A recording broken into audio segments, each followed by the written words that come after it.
Dans cette vidéo, on va voir étape par étape comment automatiser la production de vidéos en utilisant des agents IA.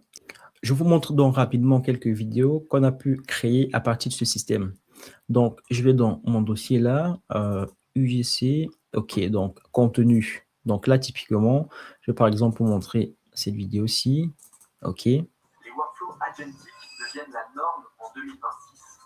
Ce n'est plus une tendance, c'est un changement de méthode. Beaucoup restent bloqués, Ouais. techniques des plateformes, configuration longue, workflow fragile. Avec une approche agentique, tout change. Vous décrivez le besoin, le système s'adapte. Donc, parfait. Vous pouvez voir un exemple, un autre exemple. Donc là, voilà, notamment, c'est en anglais. C'est vous qui choisissez la langue. Et là, typiquement, c'est une vidéo lead magnet. Je peux vous montrer un autre exemple. C'est vraiment vous qui choisissez comment vous voulez présenter la vidéo.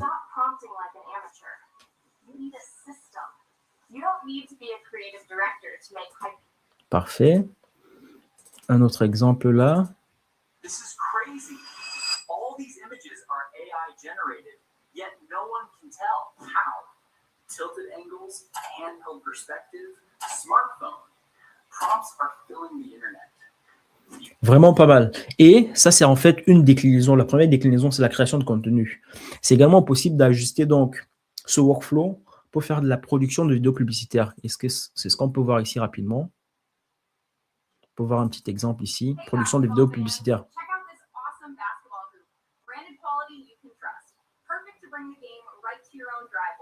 Ok, parfait. Donc maintenant que vous avez vu à quoi les vidéos ressemblent, on peut donc passer à la phase pratique. C'est un cas pratique très concret qui est un projet sur lequel j'ai accompagné l'un des clients de notre agence IA.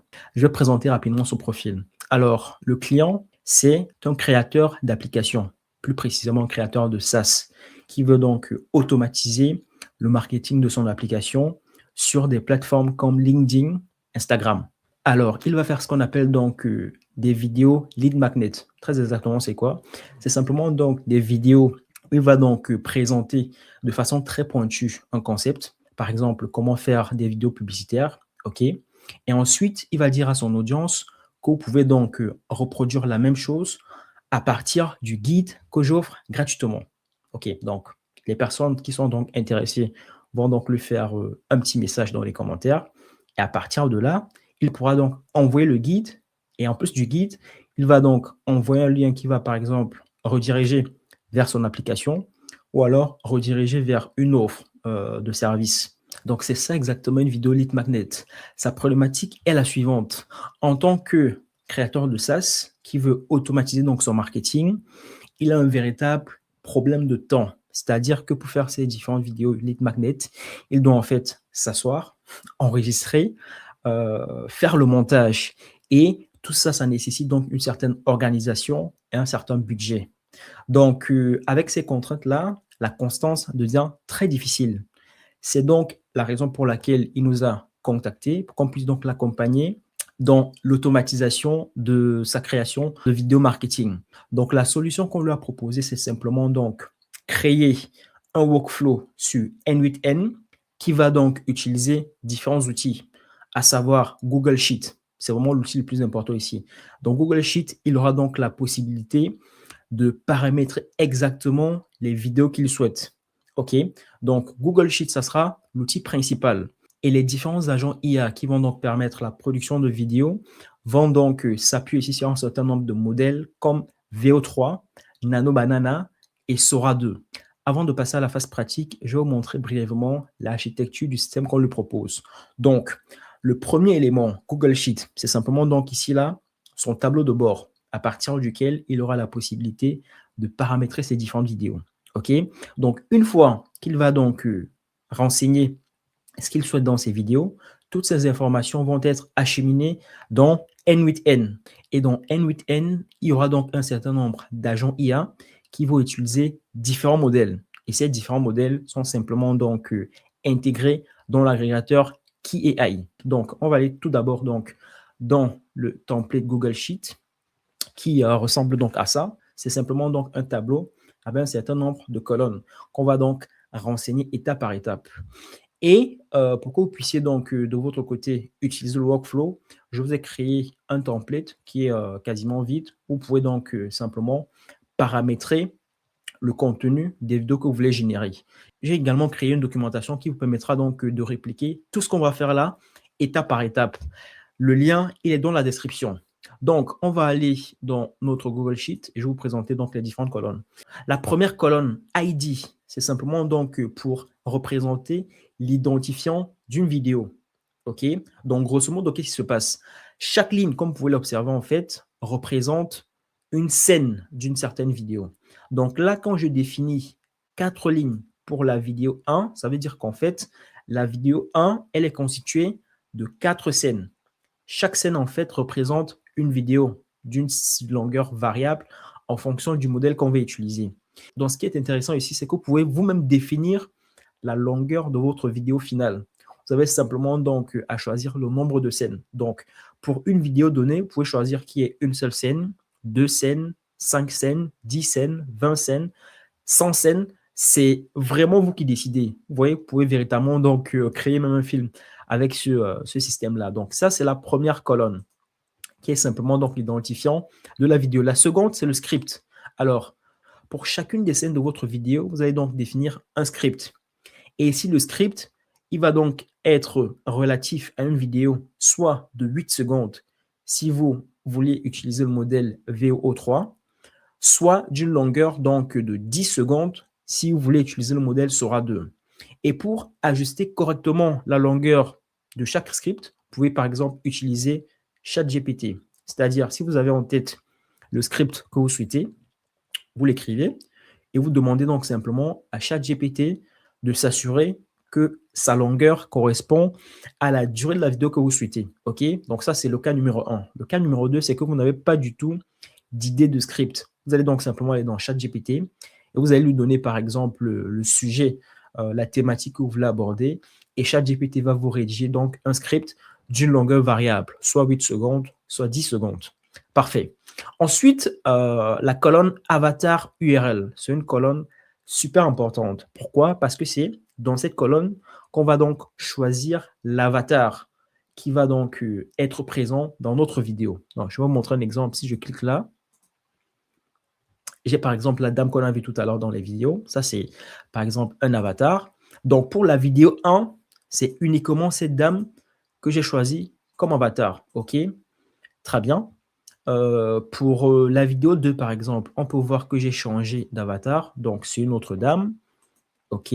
Pour ma vidéo 3 ici, j'ai choisi un autre avatar. Super. Et tout ça, en fait, je tiens à préciser, ça peut être soit des images IA, soit ça peut être des images de vraies personnes. C'est-à-dire, le créateur qui nous a contactés, s'il voudrait en fait que c'est son visage qui apparaisse directement dans les vidéos, ce qu'il va faire, c'est quoi? C'est qu'il va donc simplement se prendre en photo et il va donc héberger l'image, puis charger l'URL ici. Et en l'occurrence, je vais vous donner donc une petite astuce pour héberger les images gratuitement. Donc, vous allez simplement donc aller sur le site ImageBibi, comme ça. ImageBibi, OK. Vous allez créer un compte.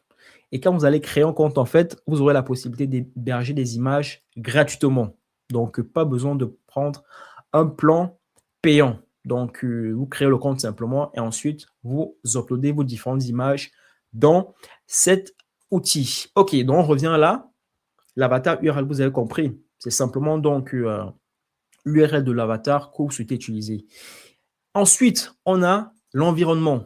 L'environnement, c'est super important. Vous avez pu le voir tout à l'heure. On avait par exemple des vidéos où on avait l'environnement qui pouvait notamment changer. Donc, si je reviens là dans Content, OK, je prends par exemple ça. Là, typiquement, l'environnement ne change pas. C'est-à-dire que j'ai vraiment un avatar qui est comme un créateur de contenu. Il est dans son studio YouTube et il est en train de parler d'une problématique qu'il maîtrise bien. OK? Mais on a également donc des exemples. Par exemple, la deuxième là, on a notre avatar qui va donc changer d'environnement. Vous pouvez voir, là, elle est dans la rue. Et là, elle passe directement dans son bureau. OK? Donc, c'est à ce niveau que la colonne environnement va donc jouer. Donc, vous pouvez donc définir clairement l'environnement que vous souhaitez. Ou alors, si vous voulez que votre avatar soit dans un environnement spécifique qui est lié à l'image que vous allez uploader, vous allez donc simplement, par exemple, griser comme ça en noir, comme je l'ai fait ici. OK? Et il y a une autre subtilité. C'est quoi? C'est que quand on a envie que notre avatar, OK, il change d'environnement, techniquement, ce qu'on va faire, c'est quoi? C'est qu'on va faire une fusion de l'image de l'avatar et de l'environnement. Dans un premier temps, pour avoir une image. Ensuite, on va animer cette image-là. Et c'est la raison pour laquelle, typiquement, lorsqu'on veut un environnement spécifique, on va choisir comme modèle ici Nano Banana plus VO3.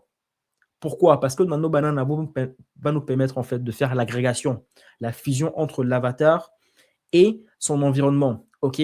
Mais par contre, si on veut simplement une vidéo dans laquelle notre avatar ne change pas d'environnement, par exemple, il est dans son studio YouTube, on va simplement donc choisir comme modèle VO3.1, simplement parce qu'ici, on n'a pas besoin de faire une quelconque fusion entre l'avatar et l'environnement.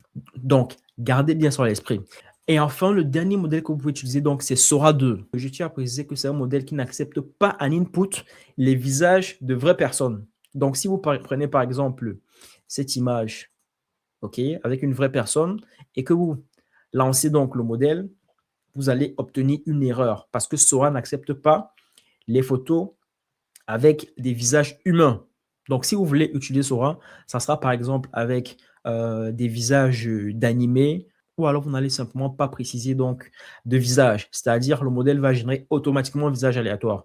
Mais si vous voulez que dans vos vidéos, ce soit le même personnage, je vous recommande donc d'utiliser soit Nano Banana plus VO3, si vous voulez que l'environnement change, soit tout simplement VO3, si vous voulez donc un environnement fixe. OK, donc la colonne aspect ratio, c'est simplement donc le format de la vidéo. Et ici, il y a deux possibilités. Soit c'est une vidéo verticale, 9/16, soit c'est une vidéo horizontale, 16/9. OK? Et ensuite, une autre colonne super importante, c'est le statut de la vidéo, task status. OK? Donc là, il y a 4 modalités. La première modalité, c'est create. Si vous définissez donc le statut à create, ça veut dire que vous avez envie de créer donc la scène associée à cette ligne. OK? Automatiquement, lorsque la vidéo va être générée, le statut va passer à done. Et si vous définissez par exemple skip, c'est simplement pour dire que vous ne souhaitez pas générer cette scène-là. OK? Et automatiquement, s'il y a une erreur donc lors de la génération, ça va passer à error. OK, donc pour toutes les vidéos que vous souhaitez donc générer, vous allez simplement mettre là create. Et la dernière colonne output, c'est simplement donc l'URL de la vidéo qui va être générée. Et s'il y a une erreur, vous aurez le statut qui va être à error et vous aurez également donc le message d'erreur juste à côté. Donc, n'hésitez pas à télécharger le template et le guide d'utilisation pour voir comment générer vos vidéos. Et aussi une précision à apporter, c'est que le script, vous pouvez choisir exactement la langue que vous souhaitez. Ça peut être en anglais, ça peut être en français. C'est vraiment vous qui choisissez. OK, parfait. On va faire un exemple ensemble. Comment vous voyez exactement comment renseigner ce template. Donc, je vais dans mon template à moi. OK, je vais par exemple copier ça. J'ai envie de générer ça comme script. OK. Donc, Claude Code rend la création de workflow N8N radicalement plus simple. Ce qui prenait des heures de tutoriel se fait désormais en une session. OK, j'ai par exemple envie de générer ça. Là, il dit par exemple, je vais dire la 20. OK, c'est ma vidéo numéro 20. D'accord? Alors, en termes d'avatar, je vais par exemple choisir la dame du début, celle-ci. OK. Je copie là. D'accord? Donc là, j'ai envie qu'elle fasse ça dans, par exemple, le salon avec télévision éteinte en arrière-plan. OK, très bien. En termes de format, je ne suis pas sur le format vertical. Le modèle, là, en l'occurrence, vu que j'ai envie de fusionner l'avatar et l'environnement, je vais prendre là Nano Banana plus VO3.1. Donc, je colle là, je prends Nano Banana plus VO3. Parfait. Le statut, je vais mettre ici là, create, parce que j'ai envie de créer la vidéo. Donc, je vais créer uniquement cette scène. Est-ce que j'ai des autres qui sont là? OK, donc là, je vais par exemple mettre skip, parce que j'ai juste envie de générer la scène que je vais vous montrer. Skip, skip, skip partout. OK. Est-ce que j'ai d'autres endroits où j'ai create? Non. J'ai pas d'autres endroits où j'ai create. OK, parfait. Donc, si j'ai par exemple cette scène, OK, je vais récupérer une autre scène pour que vous voyez exactement comment ça marche. Donc, je vais prendre par exemple ça. OK, je vais mettre là. La plupart restent bloqués tutoriel après tutoriel, nœud après nœud, sans jamais se sentir prêt à proposer un projet à un client. OK? Donc ça, typiquement, c'est vraiment une vidéo lead magnet, c'est-à-dire un utilisateur, par exemple, qui veut parler d'intelligence artificielle parce qu'il a, par exemple, envie de placer son offre par la suite. OK? Donc, je prends la même dame. OK? Et ici, comme vous pouvez l'observer, en fait, à chaque fois que je clique sur Entrée, vous avez au niveau de l'environnement, là, quelque chose qui change. Ça, c'est un paramétrage que j'ai fait. C'est-à-dire, j'ai envie que l'environnement, il varie de façon vraiment aléatoire. Donc, si vous voulez, raison pour laquelle moi, j'ai mis une formule ici. Donc, si vous voulez un environnement fixe, vous pouvez supprimer la formule là, OK, et mettre simplement ce que vous voulez. Donc là, moi, j'ai voulu vraiment que ça varie. C'est-à-dire pour que j'ai vraiment des déclinaisons très différentes, OK. Ça captive un peu plus l'attention de l'auditeur. Donc là, je vais récupérer ça. Je mets là, Nano Banana 3 plus CO3, et ça également, create. OK, donc là, disons que j'ai envie de créer ces deux scènes. Donc, le paramétrage, il est terminé. Ce qui est intéressant, c'est que vous pouvez donc définir autant de scènes pour une vidéo et autant de vidéos que vous le souhaitez. OK, donc, une fois que vous allez faire ça, vous pouvez donc aller dans le workflow. Donc, le workflow se présente ainsi. OK, je vais l'agrandir un peu pour que ce soit mieux visible. Encore un tout petit peu. Donc, je pense que là, c'est bon. Donc, on va parcourir donc le workflow étape par étape. La première des choses, quand on veut donc créer un workflow dans N8N, c'est de définir un événement déclencheur, c'est-à-dire à quel moment le workflow s'exécute. OK? C'est ce qu'on appelle donc un trigger. Et là, en l'occurrence, si vous voulez faire des tests, OK, un trigger, un événement déclencheur, ça peut être simplement le fait donc de cliquer sur ce nœud. OK? Et le nœud s'appelle When Clicking Execute Workflow. OK? Donc, à chaque fois qu'il va cliquer là, le workflow va s'activer. Ça, c'est vraiment utile quand vous êtes en phase de test, que vous pouvez que vous voulez voir donc comment le workflow il fonctionne. OK? Et pour le rajouter, c'est très simple. Vous allez simplement au niveau de plus là. Et là, vous avez donc ce nœud Trigger Manually. Donc c'est simplement ça, vous cliquez dessus, vous allez avoir donc ce nœud qui va apparaître. OK, donc ça, c'est intéressant en phase de test. Mais lorsque vous êtes en phase de production, vous ne voulez pas venir à chaque fois cliquer avant que la génération de la vidéo soit faite. Vous voulez par exemple que ce soit fait de façon automatique, c'est-à-dire tous les matins par exemple à 8 heures. OK, donc vous allez rajouter donc plutôt un nœud Schedule Trigger.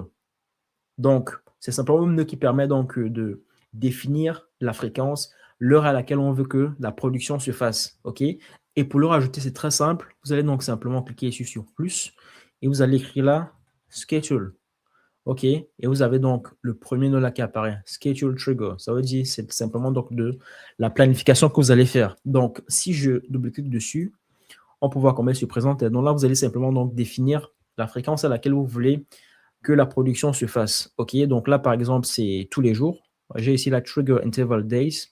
Days between triggers. One, ça veut dire c'est la production va se faire tous les jours. OK, et ça va se faire quand? Ça va se faire simplement donc à 9 h du matin. Donc, tous les jours à 9 h du matin, la génération de vidéos va se faire. Et ici, à chaque fois qu'il y aura donc des vidéos, des scènes qui ont le statut create, la création va se faire. Donc, rassurez-vous simplement que votre template Google Sheet il soit renseigné et qu'il y ait donc au niveau de Create des scènes que vous avez envie de créer. S'il n'y a pas de scène avec le statut créé, alors il n'y aura pas de création ce jour-là. Donc, c'est aussi simple que ça. Donc, si je ferme ça, ça veut dire quoi? Là, on est en mode test. On va voir comment ça marche. Mais si vous êtes en mode production, vous pouvez donc simplement supprimer ce premier nœud et connecter le nœud Schedule Trigger avec le nœud suivant. Donc, on va donc voir comment ça marche, donc je double-clique dessus par exemple. Je clique là sur Execute Step.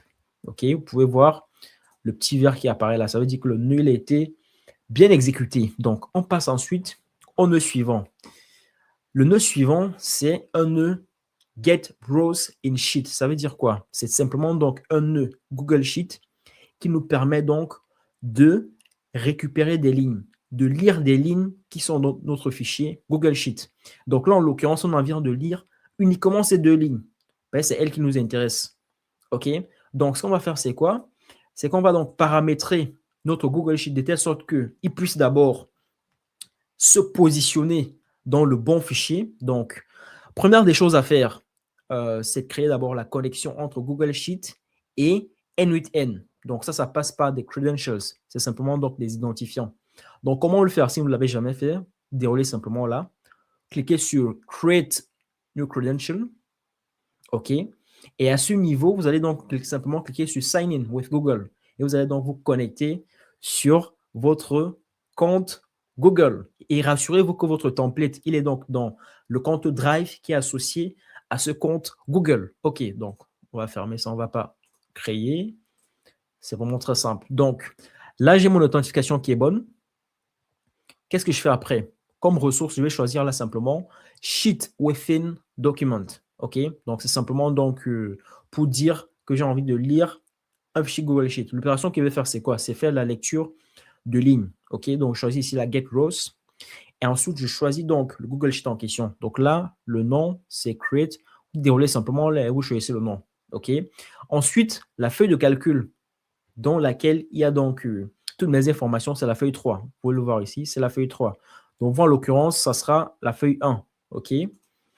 Donc, ensuite, maintenant, je dois faire des filtres parce que, comme j'ai dit, ce ne sont pas toutes les lignes qui nous intéressent. C'est uniquement les lignes avec le statut Create. Donc, qu'est-ce qu'on fait? On rajoute donc un filtre sur la colonne statut. Donc, là, on va donc simplement dans Filters, on va donc simplement choisir la colonne Task Status et la valeur, on va la définir à Create pour dire que filtre-moi toutes les lignes où le statut est égal à Create. Simplement, OK? Donc, c'est aussi simple que ça. Donc, c'est le seul filtre qu'on va donc définir. Donc, une fois que ça c'est fait, vraiment très simple à faire, vous cliquez sur Execute Step. Et quand vous cliquez sur Execute Step, OK, vous voyez donc des résultats qui apparaissent. Première des choses à remarquer, c'est que là, vous avez Two Items. Pourquoi vous avez Two Items? Simplement parce que le No Google Sheet, il a identifié deux items, deux lignes dans notre template. OK, il y a bien deux lignes qui ont le statut Create. OK, parfait. Donc, pour mieux visualiser ça, vous pouvez cliquer par exemple sur Table. OK, et donc, lorsque vous cliquez sur Table, vous avez donc toutes les informations que vous avez renseignées dans votre template Google Sheet. Là, en l'occurrence, le row number, ça en fait, ça correspond au numéro de la ligne. Donc là, c'est 91. Vous pouvez voir ici, c'est 91. OK, 92 là. Donc, ce sont les mêmes informations. L'ID, c'est notre vidéo numéro 20. On veut qu'elle ait deux scènes. On a le script, on a l'URL de l'avatar, on a toutes les informations qu'on a renseignées. Donc, jusque-là, c'est bon. Et pour l'instant, l'output, il est sur empty parce qu'on n'a pas encore fait la génération. Donc, on va fermer ça. OK. L'étape suivante, elle est super importante. Pourquoi? Parce qu'on a dit tout à l'heure qu'on a la possibilité, en fait, de choisir le modèle. OK. On a trois modèles disponibles. OK. Le premier modèle, c'est quoi? C'est Nano Banana Plus VO3.1. OK. Quand est-ce qu'on l'utilise? On l'utilise lorsqu'on a envie de générer donc des vidéos où les différentes scènes présentent donc l'avatar dans différents environnements. OK. Donc, Nano Banana, dans le premier, il va faire quoi? Il va récupérer donc l'avatar, il va récupérer l'environnement, il va faire une fusion.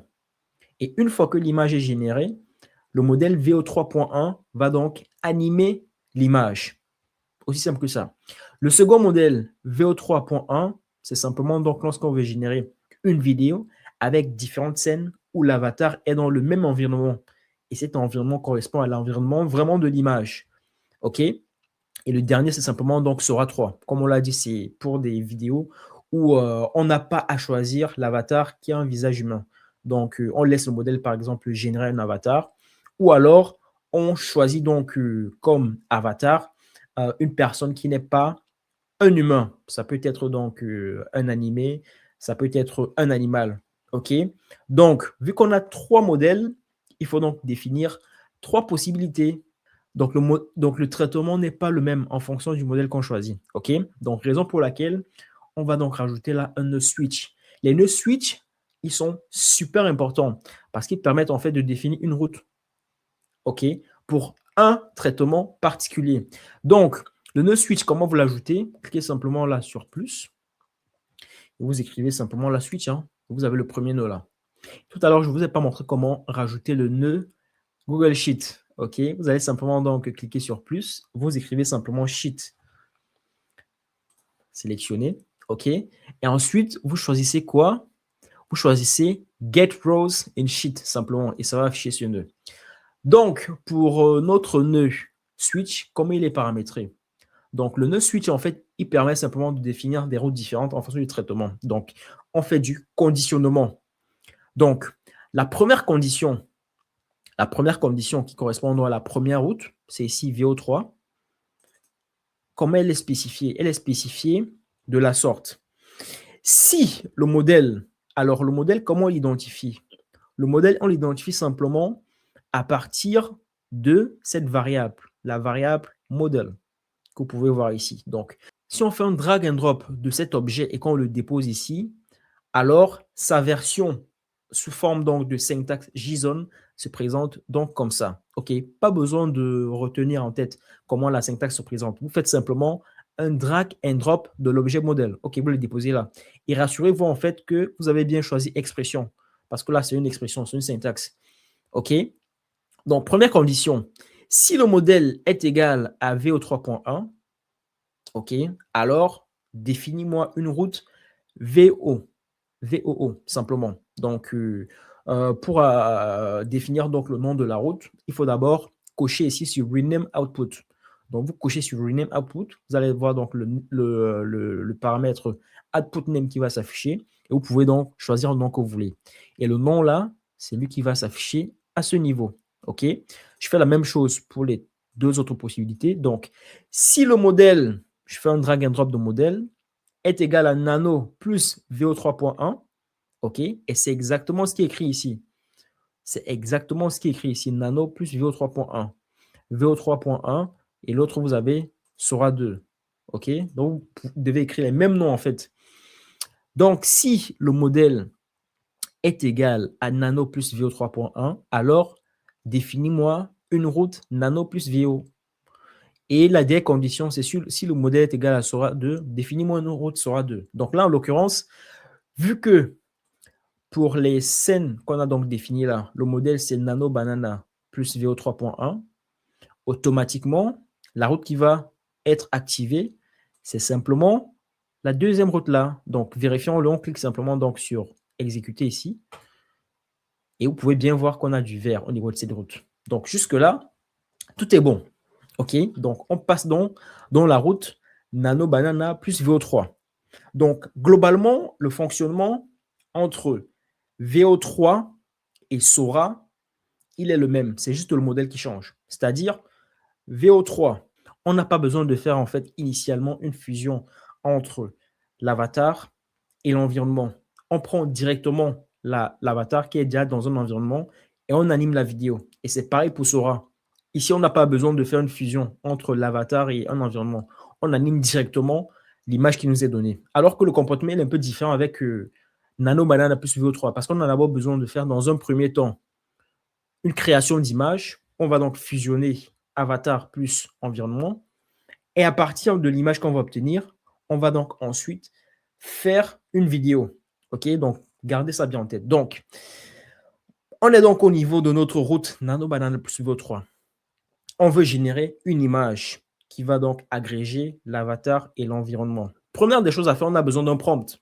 Pour générer une image, on a besoin d'un prompt. Donc, on va créer donc un agent IA qui va donc nous permettre, en fonction de tous les paramètres qui ont été renseignés, de créer ce prompt. Donc, qu'est-ce que vous allez faire? Vous cliquez simplement donc là sur plus. vous écrivez AI Agent. Vous choisissez AI Agent. Et quand vous ouvrez donc ça, vous avez donc ce nœud qui va apparaître. OK? Et quand ce nœud apparaît, il est constitué en fait de plusieurs paramètres. Et il faut garder à l'esprit que pour définir donc un agent IA, il y a 3 ingrédients importants. Et là, je reviens encore sur le webinaire que j'ai organisé il y a de cela 3 jours. Le premier jour, j'ai pris énormément de temps à poser vraiment le cadre de qu'est-ce qu'un agent IA. Et on a vu durant ce webinaire qu'il y a 3 ingrédients importants à renseigner quand on veut créer donc un agent IA. Le premier, c'est le modèle. C'est quoi le LLM qu'on veut utiliser? Donc, vous pouvez voir là ici, chat model. OK? Le second, c'est simplement les outils. Notre agent IA va être connecté à quel outil? Il a besoin de quoi comme outil pour fonctionner? Et le dernier ingrédient, ça va donc simplement être les instructions. Comment est-ce qu'on veut que notre agent IA se comporte? Donc, on va voir ensemble comment renseigner donc ces 3 éléments. Le premier élément, le modèle. Donc, vous pouvez voir la chat model. Vous avez donc ce petit trait qui descend jusqu'ici à modèle. Pourquoi c'est un trait qui descend comme ça? C'est simplement parce qu'en fait, pour tous les agents IA que j'ai créés, j'ai voulu utiliser le même modèle. Donc, vous avez là donc la route Nano Banana plus Web 3, vous avez cet agent IA. Dans la route Sora, vous avez cet agent IA. Dans la route VO3, vous avez cet agent IA. Et en fait, les 3 agents IA, je veux qu'ils utilisent le même modèle, ChatGPT. Je ne veux pas me fatiguer en créant à 3 reprises en fait le modèle. J'aurais pu très bien le faire, ça ne change rien. Mais d'un point de vue esthétique, je préfère créer un seul modèle ici. Là. Donc, raison pour laquelle vous pouvez voir ici là que mon agent Sora, il est rattaché à ChatGPT. Mon agent VO Image Prompt, il est rattaché à ChatGPT. Pareil pour VO3 Prompt 1. OK. Le premier élément, donc, c'est le modèle ChatGPT. Donc, comment le paramétrer? Très simple. Vous venez simplement ici, plus, vous allez écrire OpenAI. Et quand vous cliquez sur OpenAI, OK, ensuite, vous choisissez simplement Message et Model. Donc, vous allez simplement envoyer un message dans un modèle. OK, donc le nœud va s'afficher. On double-clique pour voir comment il est paramétré. Donc, la première des choses, toujours créer la connexion entre N8N, OK, et notre compte OpenAI. Donc, là également, c'est très simple. Vous allez dérouler simplement. Si vous ne l'avez jamais fait, cliquez sur Create New Credential. Et là, vous avez un certain nombre d'informations à renseigner. L'information, donc, c'est la clé API. Super importante. Pourquoi? Parce que quand je vais utiliser donc dans N8N un outil externe, j'ai besoin donc d'une clé API. OK? Donc là, il doit renseigner ma clé API. Et si vous avez vu donc les précédents tutos que j'ai fait donc sur différents agents, j'imagine que vous savez comment le faire. Mais si c'est la toute première fois, c'est très simple. Vous pouvez par exemple cliquer ici là sur Open Docs. OK. Et là, vous avez en fait la documentation qui vous permet en fait de savoir comment récupérer la clé. Donc, on va le faire très simplement. Vous pouvez lire la documentation. Hein. OpenAI API Documentation. Vous pouvez venir aussi ici. Open your API keys directement. Et vous avez donc OpenAI Platform qui va s'afficher. OK. Donc, vous avez donc ici un certain nombre de clés. Moi, j'ai plein de clés là que j'ai eu à créer. Et pour créer une clé, c'est très simple. Cliquez simplement sur Create New Secret Key. Aussi simple que ça. Et vous mettez le nom de votre clé. Vous copiez la clé et vous venez ici là dans API Key, vous la collez simplement. OK? Donc, très simple à faire. Mais avant, si je ferme ça, on va refaire. Quand je clique ici sur Open Docs, je descends au niveau de API Keys. Première des choses que vous devez faire, c'est créer d'abord un compte sur OpenAI Platform. Il ne faut pas confondre le compte ChatGPT et le compte OpenAI Platform. Ici, vous devez créer un compte. Ensuite, vous aurez donc besoin d'acheter du crédit. Et ce qui est intéressant, donc, c'est que votre crédit ne va pas être rapidement consommé parce que quand vous allez exécuter donc, pour utiliser un modèle, ça coûte vraiment quelques centimes de centimes. OK? Donc, je vous laisse donc créer votre clé secrète. Vous la copiez et vous la collez donc simplement ici. Une fois que ça c'est fait, cliquez sur Save. OK? Votre clé va être sauvegardée. Donc, moi, je ne vais pas le refaire. Et une fois que ça, c'est fait, vous choisissez donc simplement votre modèle. Donc là, l'occurrence, je vais par exemple choisir la GPT 4.1 mini. Ça tourne rapidement. OK, vous pouvez choisir celui que vous voulez. Moi, j'ai choisi 4.1 mini parce que ça tourne rapidement et je ne trouve pas de grosse différence entre 4.1 et 5. OK. Donc, là, j'ai défini donc le modèle. Première des choses. OK. Deuxième des choses, on a dit l'ingrédient numéro 2, ce sont les outils. Et ici, en l'occurrence, pour générer un prompt, je n'ai pas vraiment besoin d'outils particuliers. Je n'ai pas besoin de me connecter sur Gmail, sur Google Calendar, sur Internet. Non. J'ai juste besoin, en fait, initialement ici, du modèle qui est utilisé. Donc là, vous pouvez voir ici dans Tool, il n'y a rien qui est défini. OK? Et le dernier élément, donc, c'est simplement dans les instructions. C'est ça que je vais définir à l'intérieur. Donc, premier élément, première chose que vous allez faire, c'est définir ici là sur Define Below. Ça veut simplement dire quoi? Ça veut simplement dire que vous allez définir donc vos instructions dans ces deux blocs-là. Donc, le premier bloc, prompt, user message. Donc là, vous allez donc donner les informations dont votre agent IA aura besoin. Donc là, en l'occurrence, il y a le script. OK. Donc, le script, lui, quand vous regardez à gauche, le script, il apparaît dans cet objet script ici là. Vous faites simplement un drag and drop. OK. Donc là, vous êtes en train de dire que l'agent IA, voilà le script que je te fournis. Ensuite, l'environnement. L'environnement est présent dans cet objet. Vous faites un drag and drop, vous déposez là. Toujours vous rassurer que vous êtes dans expression. OK. À chaque fois que vous avez à faire du code, toujours mettre expression. OK. Parfois, ça se fait automatiquement. Donc, une fois que ça c'est fait ensuite, vous allez donc rajouter le message système. C'est la partie la plus importante. C'est là que vous définissez donc réellement vos instructions. Donc là, si j'agrandis comme ça, vous pouvez donc voir mes instructions. Tu es un expert en prompt engineering visuel, spécialisé dans la génération d'images ultra réalistes destinées à la publicité au contenu éducatif vidéo. OK, donc je lui donne toutes les informations, je lui dis comment il va se comporter. Donc là, objectif principal, générer un prompt permettant à une IA de génération d'images de produire une image ultra réaliste dans laquelle l'avatar généré ressemble le plus fidèlement. Donc là, j'ai défini vraiment tout ce que je veux. Ça, c'est super important. Parce que si je ne le fais pas, à la fin, mon agent IA, il va se comporter différemment de ce que je souhaite véritablement. Donc, je vais lui dire tout ce que je souhaite. Et une astuce que vous pouvez utiliser, une fois que vous savez exactement ce que vous voulez faire, OK, vous partez dans ChatGPT, vous décrivez, vous demandez à ChatGPT, est-ce que par rapport à ma problématique, est-ce que je peux rajouter d'autres éléments dans les instructions? OK, vous allez voir ce qu'il va vous proposer. Si vous ne souhaitez pas ça, vous allez donc simplement faire un copier-coller de ce qu'il vous a proposé et venir coller comme instruction ici. OK, rassurez-vous que ce soit vraiment exhaustif. Ça, c'est super important. Donc, je ferme ça. Donc là, on a défini nos 3 éléments, nos 3 ingrédients. Le modèle, les outils, on n'a rien mis. Et ensuite, les instructions, on les a bien définies. Donc, une fois que ça c'est fait, je clique là sur Execute Step. Donc là, il est en train de me générer un prompt qui va me permettre en fait de pouvoir créer mon image, l'image de l'avatar dans l'environnement que je veux. Donc là, vous pouvez voir toujours ici, là, Two Items. C'est toujours parce que je suis en train de travailler simultanément avec 2 lignes. OK, donc là, dans le schéma, j'ai la première ligne en fait qui s'affiche l'output. Donc ça, c'est le prompt. OK, le prompt pour générer l'image. Et je pense bien, là, dans mes instructions, j'ai défini que ce soit en anglais. Pourquoi j'ai dit qu'il faut que le prompt soit en anglais? Simplement, en fait, parce que les différents modèles IA ont été entraînés sur de la data en anglais. Donc, du coup, en fait, c'est beaucoup plus facile pour le modèle de bien comprendre, en fait, ce que je souhaite. Raison pour laquelle je lui ai dit, génère-moi le prompt en anglais. Donc là, vous pourrez modifier, si vous voulez que ce soit en français. Donc là, si je vais dans Table, j'ai bien mes 2 outputs qui apparaissent. Donc ça, c'est le prompt pour ma première ligne et ça, c'est le prompt pour la seconde. OK? Donc jusque-là, on est bon. Donc là, j'ai le prompt, OK, pour les 2 scènes. Donc qu'est-ce que je vais faire maintenant? À partir de ces prompts-là, il faudrait que je génère l'image, OK, de l'avatar qui est dans l'environnement que je souhaite.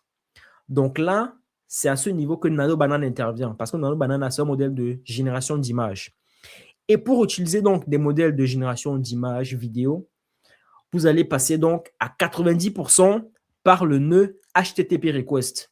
OK? Comment le rajouter? Vous cliquez simplement sur plus. Vous écrivez là HTTP et vous allez ajouter HTTP request simplement. OK? Donc, on va voir comment c'est paramétré. Notre nœud HTTP request. Donc, là, première des choses qu'on a envie de faire, c'est de définir la méthode. Ici, la méthode, ça sera simplement post. Parce que qu'est-ce qu'on a envie de faire? On a envie, en fait, de poster une requête. OK? C'est-à-dire qu'on a donc notre prompt. On veut générer une image à partir du modèle Nano Banana. OK? On va dans Nano Banana en passant par un agrégateur qu'on appelle KeyAI, comme je vous ai montré tout au début de la présentation là. KeyAI. OK? Et on va donc poster notre requête, raison pour laquelle au niveau donc la méthode on choisit post. OK? Ensuite, l'URL. Là, on va définir donc simplement donc, notre endpoint. Et je tiens à préciser que ces différents paramètres là, c'est dans la documentation en fait du modèle. OK? Donc, je peux vous montrer comment y accéder. Simplement, vous allez donc dans Key et AI, valider. Premier lien Key et AI. OK? Vous allez donc dans découvrir l'API. OK? Vous allez donc chercher maintenant le modèle Nano Banana. En l'occurrence, c'est Nano Banana Pro. OK. Sélectionnez là. Et quand vous sélectionnez, en fait, vous avez ici là API. Vous cliquez dans API et dans API, vous avez en fait la documentation. OK. Il vous dit exactement comment vous devez renseigner les différents champs ici.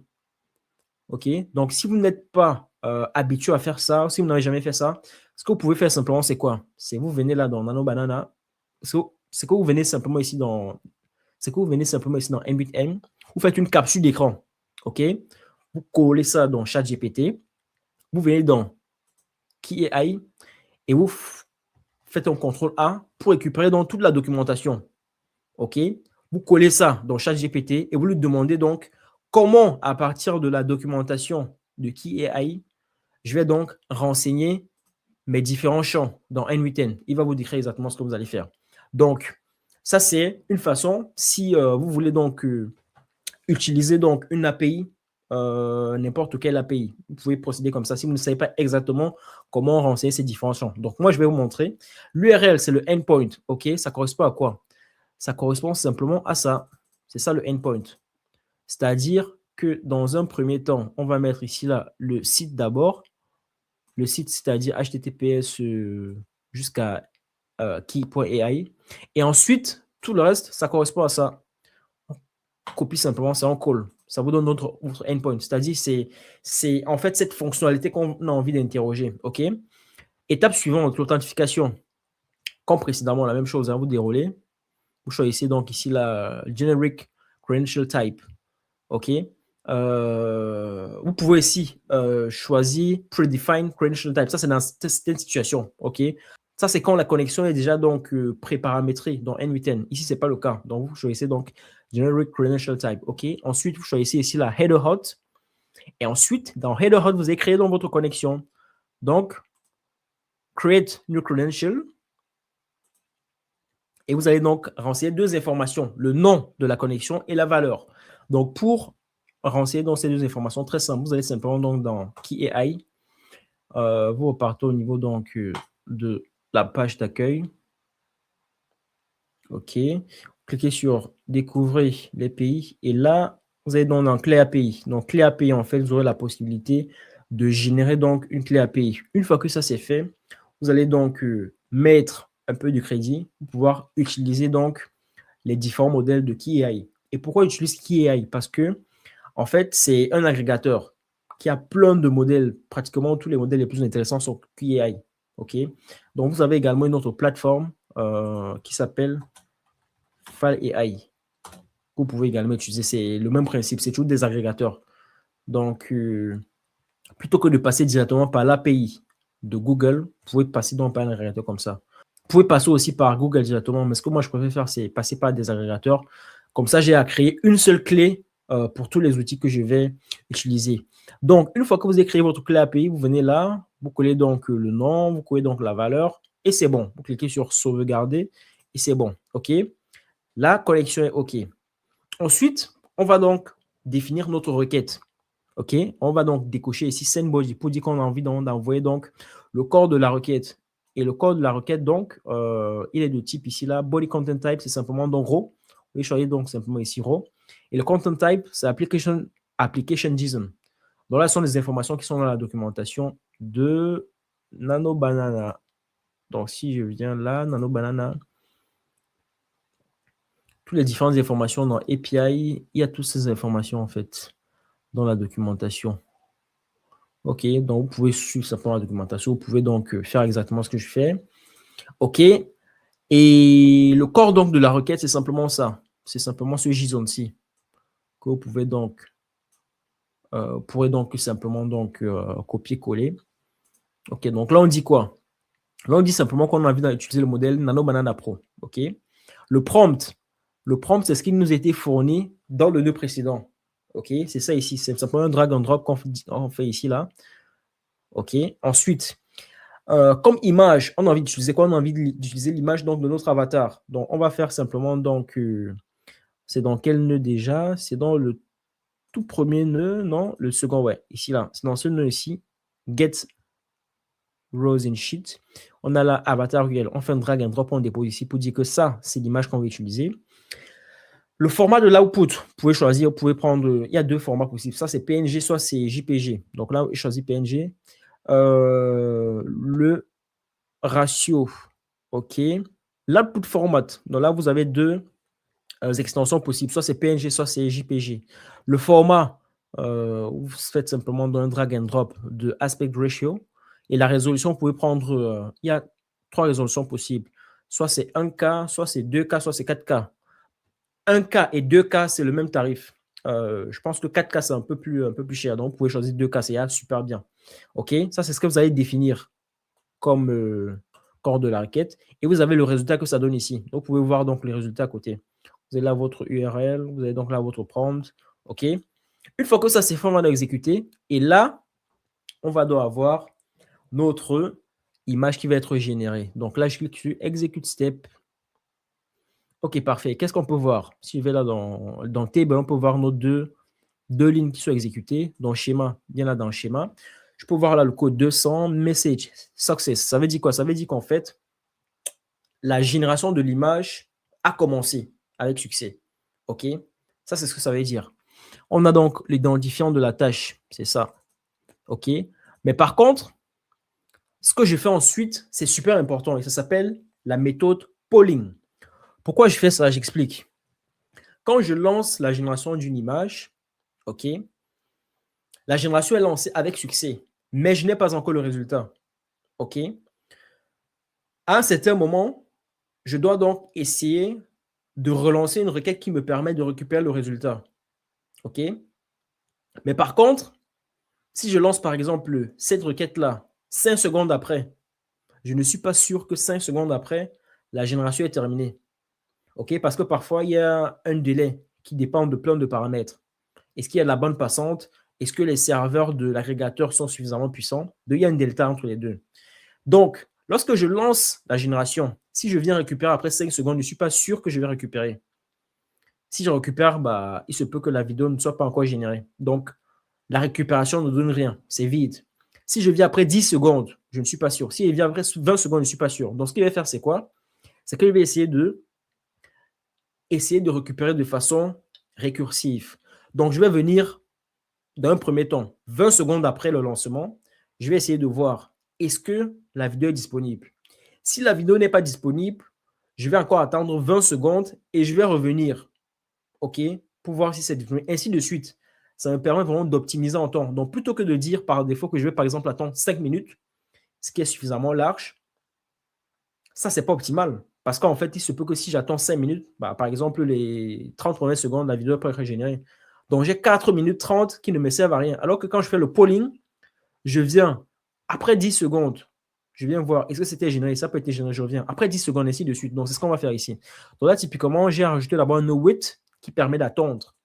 Là, je l'ai paramétré à 10 secondes. Pour ajouter le nœud, c'est très simple. Vous écrivez simplement la wait. C'est ce nœud. OK? Donc, j'attends 10 secondes. Donc là, je l'exécute. Quand je l'exécute, ça me fait attendre 10 secondes. OK? Donc, une fois que je clique dans dessus, que je peux voir, c'est toujours ici le message success. OK. Donc, c'est le nœud suivant, en fait, qui me permet de me rassurer que est-ce que j'ai bien récupéré une vidéo? Est-ce que la génération est terminée? Donc, je fais la même chose. Je vais encore interroger le modèle Nano Banana en utilisant l'API. Donc, une fois de plus, je rajoute un HTTP request. On a vu tout à l'heure, il suffit simplement d'écrire là HTTP. Et et vous choisissez ça. Donc, comment c'est paramétré? Donc, la méthode maintenant, c'est get. Tout à l'heure, la méthode, c'était post, c'est-à-dire j'ai envie de poster une requête. J'ai envie de lancer la génération méta, c'est get, c'est-à-dire j'ai envie de récupérer le résultat. OK? L'URL, c'est pareil, c'est la même chose. Non, pardon, l'URL, c'est pas la même chose. Quand on a envie de lancer l'URL, c'est ça, c'est create task. Par contre, quand on a envie de récupérer, c'est plutôt ici, là. Vous voyez la différence, post, get. C'est plutôt get. Donc là, vous récupérez donc plutôt ça. Vous pouvez voir, c'est ce qu'on a ici. OK? Donc, l'authentification, c'est pareil que tout à l'heure. Rien ne change. Et la requête qu'on va donc envoyer, OK? La requête qu'on va envoyer pour récupérer, donc, pour voir si la vidéo a été générée, c'est simplement donc, ici, là, on va cocher ici, là, ce 5 query parameters.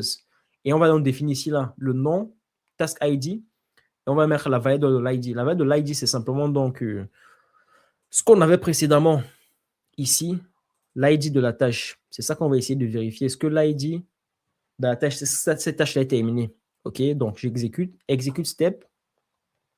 Et là, je peux voir le message ici, là, c'est succès. Ça veut dire que ma vidéo a bien été générée. OK? Donc, pardon, mon image a bien été générée. Donc là, on n'a plus besoin de faire de façon récursive. La vidéo a été générée, donc on passe. OK? Si ça n'avait pas été généré, ce qui s'est passé, c'est quoi? C'est quand après le nœud switch là, on aurait vu que la vidéo n'est pas encore générée. On serait revenu à la case départ. On serait revenu ici à la case départ sur le wait. 10 secondes. On check, est-ce que c'est disponible? Si ce n'est pas disponible, on revient, on tourne. Donc, on peut faire ça N fois jusqu'à ce que la vidéo l'image soit disponible. Donc là, heureusement, dès la première fois, c'est disponible. Donc là, on a une switch qui te permet de connaître exactement le statut.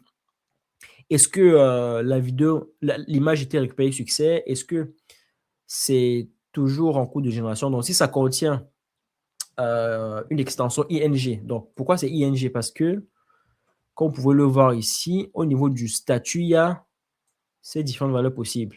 Donc, soit c'est succès, si l'image a bien été générée, soit c'est fail, s'il y a une erreur, mais soit c'est waiting, queuing, generating.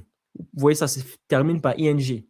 Ça, c'est quand c'est encore en cours de génération. Raison pour laquelle j'ai dit ici, là, si le statut contains, si ça contient ing, automatiquement, tu me mets ça dans une route in progress. OK? Donc, quand j'exécute ça, normalement, il doit passer dans la route succès, c'est-à-dire cette route, c'est succès, qui me permet de passer à l'étape suivante. Donc, j'exécute là. OK. Et là, j'ai bien ici success. Je suis bien dans success. Si je mets in progress, c'est vide. Fallback, c'est vide. Fallback, ça, c'est l'erreur. Pour success, il y a donc deux items. OK. C'est pour dire simplement qu'il y a toujours mes deux lignes que je regardais tout à l'heure. OK. Donc là, maintenant, je peux passer à l'étape suivante. J'ai donc mon prompt qui a été généré. Ensuite, j'ai l'image qui a été générée et je peux voir sur à quoi ça ressemble. Donc, si je prends par exemple, je vais là dans table. OK. J'ai un paramètre ici, la result JSON. Je récupère le HTTP là. Je vais le coller. Ça, c'est la première image. Donc, ça, c'est ma première image. OK. J'ai mon avatar qui est dans cet environnement. OK, parfait. La seconde image, OK, je prends encore mon HTTP là. Et je mets là. Et ça me donne donc la seconde image. Donc, pour l'instant, j'ai mes deux images. Parfait. Donc, à partir de mes deux images, maintenant, je peux générer la vidéo. Donc, qu'est-ce que je vais faire? Je vais simplement donc rajouter un agent IA qui va me permettre de générer un prompt. Parce que quand j'ai une image et que je vais générer une vidéo, j'ai besoin d'un prompt. Et ce qui est intéressant avec l'agent IA, c'est qu'à partir de toutes les informations que j'ai renseignées, il peut me générer le meilleur prompt possible. Donc, je rajoute un nœud agent IA, simplement cliquer sur plus, et AI Agent, comme on l'a vu précédemment. Et AI Agent, vous choisissez, OK. On va encore renseigner nos différents ingrédients. Le premier ingrédient, c'est le modèle. Donc, on est toujours là sur ChatGPT comme précédemment. Les tools, les outils, on ne met rien. Et les instructions, voici nos deux instructions. Donc, dans un premier temps, on va lui dire quoi? Que voici toutes les informations dont tu disposes. Donc, je te donne le script que tu dois prononcer. Je te mets l'environnement. Je te dis l'objectif. OK. Donc là, en fait, ensuite, je te donne les instructions ici. Donc là, je te dis exactement, tu vas me produire un prompt permettant de générer une vidéo ultra réaliste dans laquelle l'avatar vidéo ressemble strictement à l'avatar, ok, blablabla. Et je lui mets donc toutes les instructions qui doivent en respecter. Vous pourrez donc trouver toutes ces instructions dans le workflow que j'ai mis en description. Ici, il y a une petite astuce donc, ok? C'est qu'en plus des différents ingrédients, les 3 ingrédients dont j'ai parlé, il y a un 4e ingrédient que je vais rajouter. C'est simplement donc ce qu'on appelle un output parser qui va me permettre donc de bien formater ma sortie. Parce que qu'est-ce que je veux en sortir? Ce que je veux en sortir, en fait, c'est un prompt. Le prompt pour générer ma vidéo. Mais je veux que le prompt se présente d'une certaine façon, ok? Qu'il soit structuré d'une certaine façon. C'est-à-dire, je veux qu'il y ait le dialogue, je veux qu'il y ait la façon dont l'avatar va se comporter, je veux qu'il y ait par exemple la voix qu'il va utiliser, je veux par exemple que la caméra filme avec un certain angle. Donc, je dois spécifier en fait le format exact, raison pour laquelle il y a ce paramètre Require Specific Output Format que je vais cocher. Une fois que je le coche, j'ai donc ici un output parser qui apparaît. Si je clique là donc sur plus, j'aurai la possibilité donc de rajouter ce nœud Structured Output Parser. Ok, donc qu'est-ce que je vais faire? Je clique là sur plus et je clique simplement là dans Parser. Et ensuite, je choisis ici la Structured Output Parser qui va me permettre donc de bien formater ma sortie. Donc là, je vais donc définir ce petit bout de code. C'est simplement pour dire exactement comment je veux que mon output il s'affiche. Je veux un dialogue, je veux que l'avatar il ait une action spécifique, que la caméra bouge d'une certaine façon, que les émotions, que la voix. OK, donc c'est donc simplement copier-coller ça, mettre là. Et maintenant, je peux donc exécuter mon agent pour voir le prompt qu'il va me proposer. OK, parfait. Donc là, j'ai donc les prompts qui ont été générés. Donc si je vais là dans le schéma, je peux voir par exemple là pour la première scène, j'ai mon dialogue là, Claude Caudron, la création, blablabla. J'ai l'action, la façon dont l'avatar doit se comporter, OK, et j'ai les différents autres paramètres, notamment la façon dont la caméra sera disposée. OK, donc là, j'ai bien mes différents prompts pour les 2 scènes. OK, donc maintenant que j'ai le prompt et que j'ai l'image, OK, qu'est-ce que je peux faire? Je peux maintenant générer la vidéo. Je vais une fois de plus utiliser donc le nœud HTTP request pour créer ma vidéo. Mais par contre, maintenant, je vais utiliser un modèle différent. Donc, toujours dans KeyAI. OK. Donc, KeyAI, j'ai la possibilité de choisir des modèles Image to Video. OK. Et là, je vais donc choisir simplement VO3.1. Dans VO3.1, en fait, si je vais dans API, j'ai la documentation qui apparaît ici. OK. Donc, ça me permet donc de renseigner les différents champs dans N8N. Donc là, l'URL, c'est ça. Donc, c'est simplement défini. C'est simplement ce qu'on est ici. OK. Donc, qui vient après l'URL du site. Hein. OK. Donc là, l'authentification, c'est pareil. Je suis toujours dans KeyAI. Vous voyez que là, je vais utiliser un modèle différent. Mais je n'ai pas besoin de créer une nouvelle clé API. C'est ça qui est intéressant quand on utilise des agrégateurs. C'est je vais générer une image, je vais générer une vidéo, je vais générer peu importe. Une fois que j'ai déjà créé ma clé API, j'utilise la même. OK. Ensuite, on va envoyer donc la requête, le corps de la requête. Donc, c'est simplement, on couche ici la scène body. Vous déroulez ici. Vous pouvez voir donc là, le prompt que j'envoie, c'est quoi? Le prompt que j'envoie, c'est simplement ce qui m'était généré par le nœud précédent. Donc, c'est ça que j'envoie ici. Mais formaté quand même d'une certaine façon. C'est-à-dire, je ne veux pas qu'il y ait des passages à la ligne. Sinon, quand l'avatar va essayer de parler, il peut se comporter bizarrement. Donc, je fais simplement donc, un drag and drop simplement de cet élément, vidéo prompt. Je fais un drag and drop de ça et je rajoute en fait ces paramètres. Replace, point replace, ça me permet en fait de supprimer tout ce qui est passage à la ligne et c'est un caractère. OK. Le modèle, c'est VO3 fast, parfait. Aspect ratio, je fais simplement un drag and drop de ce paramètre. OK. 9/16. Et l'image URL, c'est simplement l'image qui m'était donc générée précédemment. Donc, c'est cette image-ci qui est ici dans l'objet result.json. Donc là, il faut récupérer uniquement l'URL.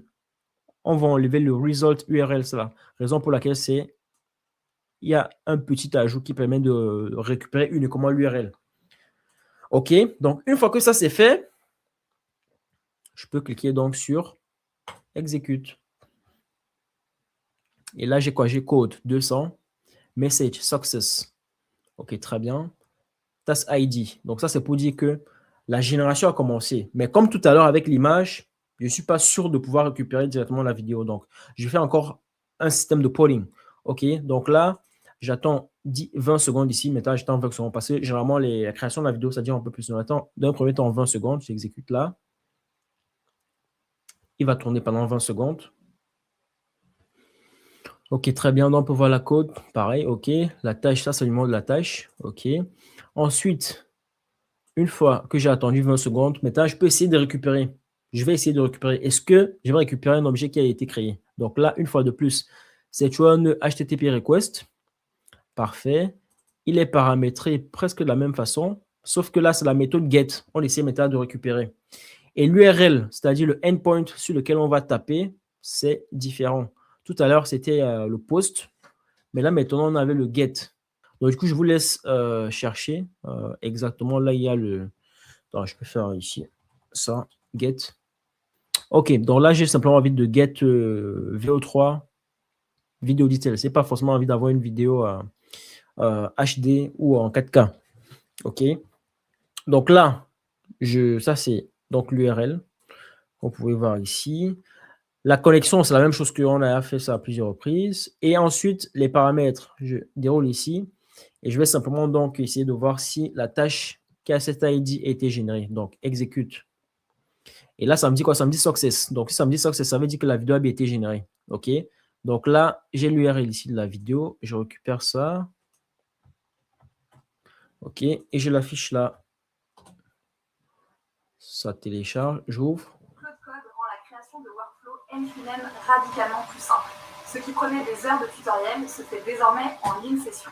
Ouais, c'est parfait. Donc, c'est exactement ce que je voulais. C'est exactement ça. Et je peux récupérer, vous montrer encore, c'était quoi l'image déjà? C'était ça l'image. OK. C'était ça l'image de la personne. Donc là, c'est l'image. Et là, c'est la vidéo. Vous voyez, c'est exactement la même personne. C'est exactement la même personne. C'est vraiment magnifique. Donc, du coup, là, j'aurai donc deux vidéos pour chacune des scènes. Et une fois que ça c'est fait, OK, je suis toujours dans le polling. Mais là, vu que c'est déjà récupéré, ça veut dire que quand je vais faire le switch ici, ça va me dire que je suis dans la route success. OK, donc c'est bien success. OK, et le switch ici, là, c'est le même qu'on a paramétré précédemment. Donc là, je suis dans la route success. Donc, vu que je suis dans la route success, qu'est-ce que je vais faire? Je vais simplement donc, mettre à jour. Je vais simplement mettre à jour mon Google Sheet. Donc, raison pour laquelle je rajoute ici un nœud update row in sheet. Comment on le rajoute? Cliquez sur plus. Vous mettez ici la sheet. Choisissez là. Et ensuite, sélectionnez simplement update row in sheet. OK, donc là, vous voulez mettre dans à jour votre Google Sheet. Donc là, comme il est paramétré, première des choses, c'est la connexion. On l'a vu précédemment. La ressource, c'est toujours, on va toujours taper dans un document. Et là, maintenant, l'opération qu'on a envie de faire, c'est quoi? C'est mettre à jour donc les lignes. Donc, on récupère notre document, le même que précédemment. On va dans la feuille concernée. La feuille de calcul concernée, c'est ça. Feuille 3 chez moi. Si vous utilisez ce template, ça sera simplement feuille 1. OK? Ensuite, on a envie donc de mettre à jour uniquement les deux lignes de départ. Donc, il nous faut donc un identifiant, OK, pour connaître dans les deux lignes qu'on a envie de mettre à jour. Donc, cet identifiant, c'est simplement donc le row number. Le row number, ça correspond donc au numéro de la ligne. Vous pouvez voir ici, là c'est 91, ça c'est 92. C'est ça le row number, OK? Et du coup, on va dire donc que la caractéristique qu'on a envie donc d'utiliser pour identifier nos deux lignes, c'est simplement le row number, OK? Donc, on met là donc simplement le row number qu'on avait initialement dans Google Sheet ici. On avait donc ici bien un row number, c'est ça. OK, on fait un drag and drop là. On n'a pas envie de changer les caractéristiques donc de nos lignes. La seule chose qu'on veut rajouter, c'est l'URL. Donc, on fait un drag and drop donc de notre URL qui est présent. L'URL, c'est où déjà? On est dans le nœud switch là. Alors, l'URL, c'est ici, dans Result URL. Donc, on récupère ça. On récupère uniquement l'URL. Donc, ça correspond à ça. OK. Et on clique sur Execute Step. Et là, normalement, on va avoir notre Google Sheet qui va être mis à jour. Parfait. Et vous pouvez voir que maintenant, le statut n'est plus add-on. J'ai oublié de préciser un paramètre. C'est que en plus de l'output, on modifie également le status, c'est-à-dire le statut. Il était tout à l'heure précédemment à créer initialement.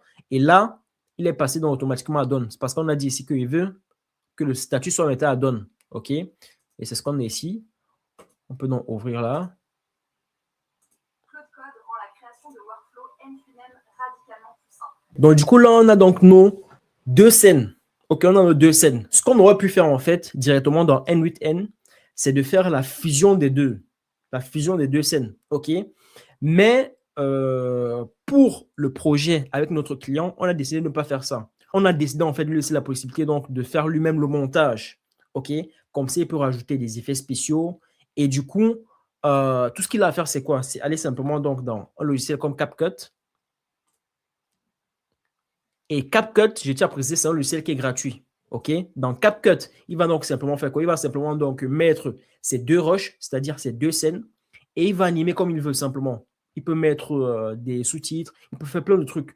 Mais ça, il tient quand même à préciser qu'on aurait pu faire ça automatiquement dans N8N. Mais lui, on lui a laissé donc la possibilité de le faire pour qu'il ait plus donc ce côté personnalisation. Donc, ça, c'est ce que je tenais à préciser. Donc là, on a donc généré nos scènes. Si je reviens là, le workflow, cette partie, la route, donc là, c'est OK. OK. Donc, c'est la même logique avec les deux autres routes, Sora 2 et VO3. C'est donc simplement les URL qui vont changer. Donc là, par exemple, on a toujours la génération du prompt. Là, c'est simplement donc l'URL là peut-être qui va changer. OK. Qui est AI, le modèle qu'on utilise, c'est ça qui va changer. Mais sinon, c'est la même logique en fait. C'est moi la même logique. Et du coup, quand on a donc fourni ce workflow au client, il était super content parce que là, en fait, ça lui permet d'automatiser donc en masse la création de vidéos lead magnet. Il peut donc maintenant donc paramétrer son template Google Sheet et générer des dizaines de vidéos par jour, les balancer sur les réseaux sociaux et obtenir énormément de leads qu'il va donc renvoyer sur le site de son application. Et ça lui permet donc de convertir comme ça. OK, donc si je reviens au niveau de notre fichier de présentation, OK, on a vu donc clairement l'architecture et c'est celle-là qu'on a mise en place. OK, on a vu exactement comment ça fonctionne. Et maintenant, pourquoi est-ce que ce workflow est stratégique? Parce que si vous êtes par exemple freelance ou créateur de contenu, vous pouvez mettre à créer beaucoup plus de vidéos. Parce que la création de contenu, ça prend énormément de temps si vous devez la faire vous-même. Là, avec un système comme ça, vous lancez automatiquement tous les jours à 8 h du matin la création d'une vingtaine de vidéos par heure. OK, vous pouvez voir donc l'impact de toutes ces vidéos sur votre business. OK. Un autre aspect important, c'est par exemple le marketing, l'A/B test de hook. OK. Le hook, c'est super important quand on a envie d'avoir une vidéo virale. Donc, vous pouvez donc prendre la même vidéo, OK, et changer juste le hook. Vous voyez, vous générez rapidement deux vidéos identiques avec des hooks différents et vous testez pour voir ce qui marche le mieux. Un autre aspect super intéressant, c'est que ce workflow, en fait, il s'adapte également pour le e-commerce. Si vous voulez faire donc du marketing de vos produits, vous pouvez donc créer des vidéos UGC véritablement en masse. Tout ce que vous avez à faire, en fait, c'est de juste mettre en input un avatar qui va donc tenir votre produit et vous l'animez dans n'importe quel environnement que vous souhaitez. Donc ça, c'est véritablement la raison pour laquelle un workflow, pareil, il est hyper stratégique pour une entreprise, un créateur de contenu, un entrepreneur, un freelance. Donc, n'hésitez pas à récupérer le workflow et la documentation. J'ai mis le lien en description. J'ai passé beaucoup de temps sur ce tutoriel afin de vous délivrer le maximum de valeur possible. Si vous voulez encourager mon travail, n'hésitez pas à mettre un pouce bleu et à vous abonner sur la chaîne. On se dit à très vite pour une nouvelle vidéo. C'était Ethel. Peace out.